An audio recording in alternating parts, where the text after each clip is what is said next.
Praise the Lord. அப்போஸ்தலனாகிய யோவான் எழுதின முதலாம் நிருபம் 2ஆம் அதிகாரம். என் பிள்ளைகளே, நீங்கள் பாவம் செய்யாதபடிக்கு இவைகளை உங்களுக்கு எழுதுகிறேன்.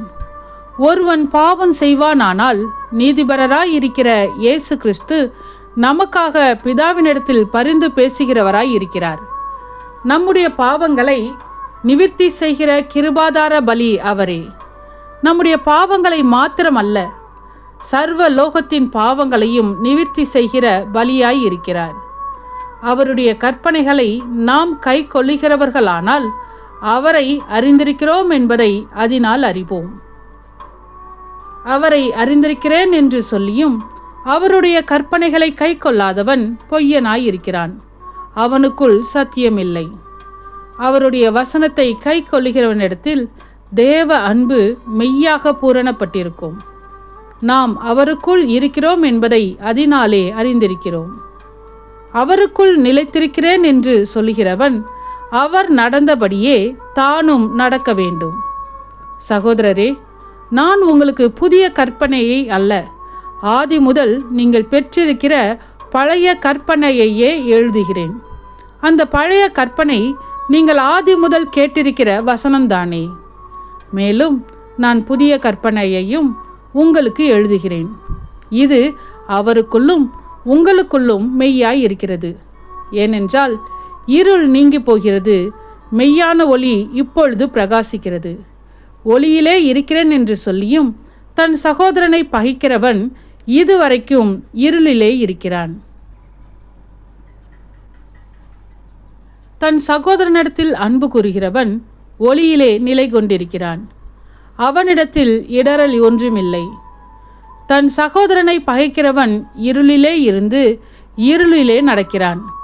இருளானது அவன் கண்களை குருடாக்கினபடியால் தான் போகும் இடம் இன்னதென்று அறியாதிருக்கிறான்.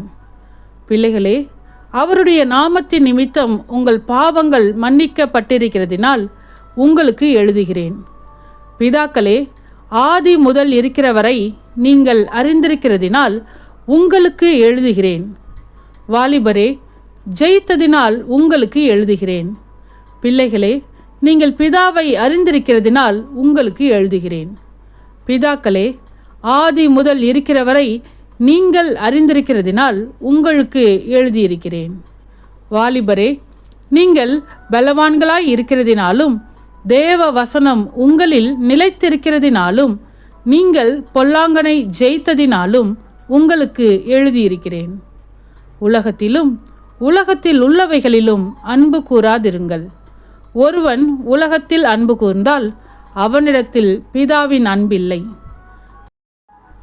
ஏனெனில் மாம்சத்தின் இச்சையும் கண்களின் இச்சையும் ஜீவனத்தின் பெருமையுமாகிய உலகத்தில் உள்ளவைகள் எல்லாம் பிதாவினால் உண்டானவைகள் அல்ல, அவைகள் உலகத்தினால் உண்டானவைகள். உலகமும் அதன் இச்சையும் ஒளிந்து போம். தேவனுடைய சித்தத்தின்படி செய்கிறவனோ என்றென்றைக்கும் நிலைத்திருப்பான். பிள்ளைகளே, இது கடைசி காலமாய் இருக்கிறது.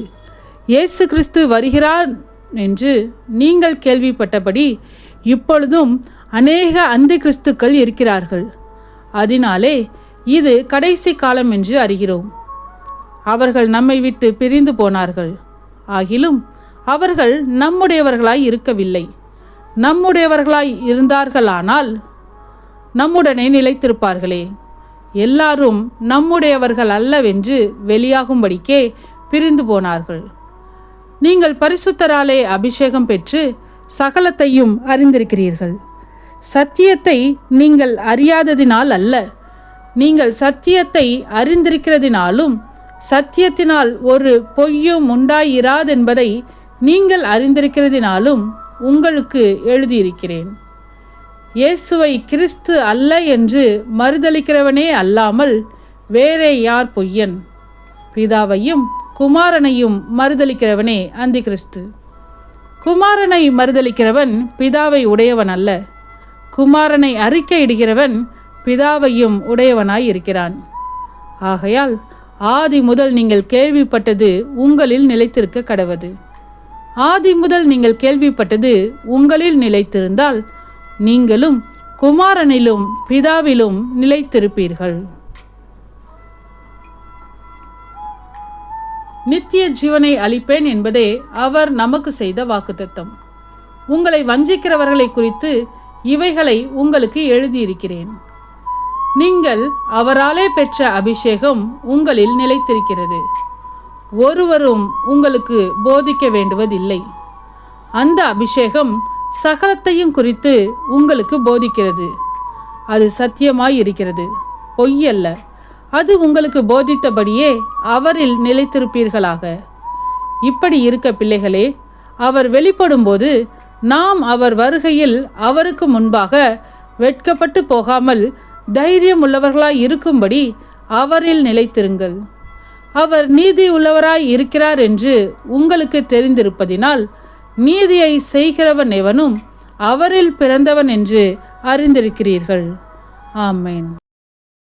சத்தியத்தையும் அறிவீர்கள், சத்தியம் உங்களை விடுதலையாக்கும். இந்த வசனத்தின்படி அநேகர் சத்தியத்தை அறிந்து விடுதலையாக்கப்பட இந்த சேனலை லைக் செய்யுங்கள், அநேகருக்கு ஷேர் பண்ணுங்கள். ஜீவ வார்த்தையை தினமும் கேட்க சப்ஸ்கிரைப் செய்யுங்கள்.